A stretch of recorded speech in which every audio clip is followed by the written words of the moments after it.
Hello दोस्तों, अगर आप हमारे यूट्यूब चैनल पर नए हैं तो कृपया चैनल को लाइक और सब्सक्राइब जरूर कर देंगे। डिक्टेशन स्टार्ट होगी 3 सेकंड बाद। स्टार्ट।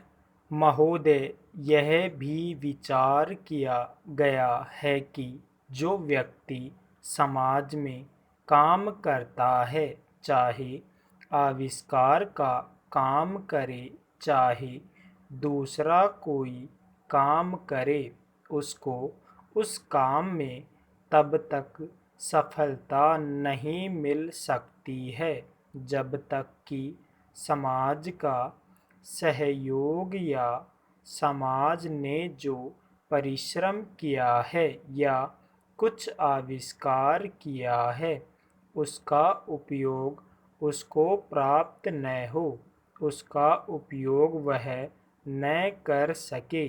इसलिए जब भी कोई व्यक्ति किसी वस्तु का आविष्कार करता है तो आविष्कार करने में न केवल उसका अपना परिश्रम रहता है, लेकिन साथ ही साथ समाज ने जो काम किया होता है, चाहे विज्ञान के क्षेत्र में या प्रौद्योगिकी के क्षेत्र में या किसी अन्य क्षेत्र में, उस सब से भी वह लाभान्वित होता है।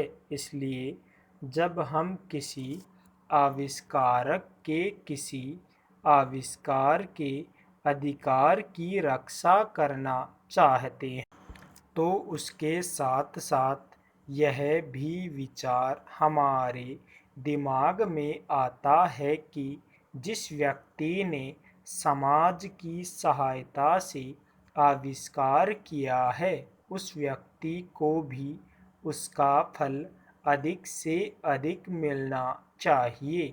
माननीय मंत्री जी ने भी कहा है कि पेटेंट लॉ इस सिद्धांत पर आधारित होना चाहिए। पेरा, मैं समझता हूँ कि पेटेंट लॉ के पीछे दो सिद्धांत निश्चित है।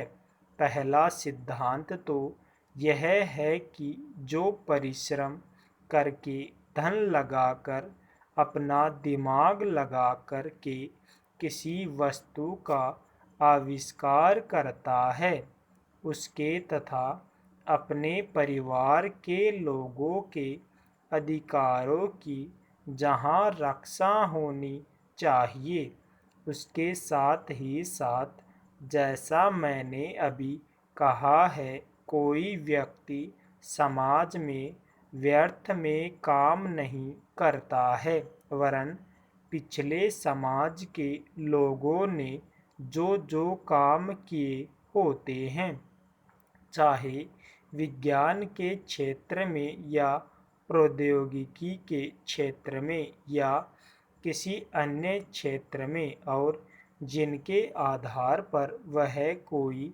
आविष्कार करता है, उसको उसका प्रतिफल तो मिले, लेकिन जो परिणाम हो उसका प्रतिफल समाज को भी मिलना चाहिए। मंत्री महोदय ने कहा है कि जो यह सिद्धांत है, वह भी इस सिद्धांत के पीछे स्थापित किया गया है और इस बात का ध्यान रखा गया है कि जहां हम किसी व्यक्ति के आविष्कार के जो अधिकार है, चाहे धन के उपार्जन का अधिकार हो या प्रतिष्ठा प्राप्त करने का अधिकार हो, उसे प्रतिष्ठा का और चाहे धन का, दोनों का लाभ व्यक्ति विशेष को भी मिले। स्टॉप। आशा करता हूँ डिक्टेशन आपको पसंद आई होगी। धन्यवाद।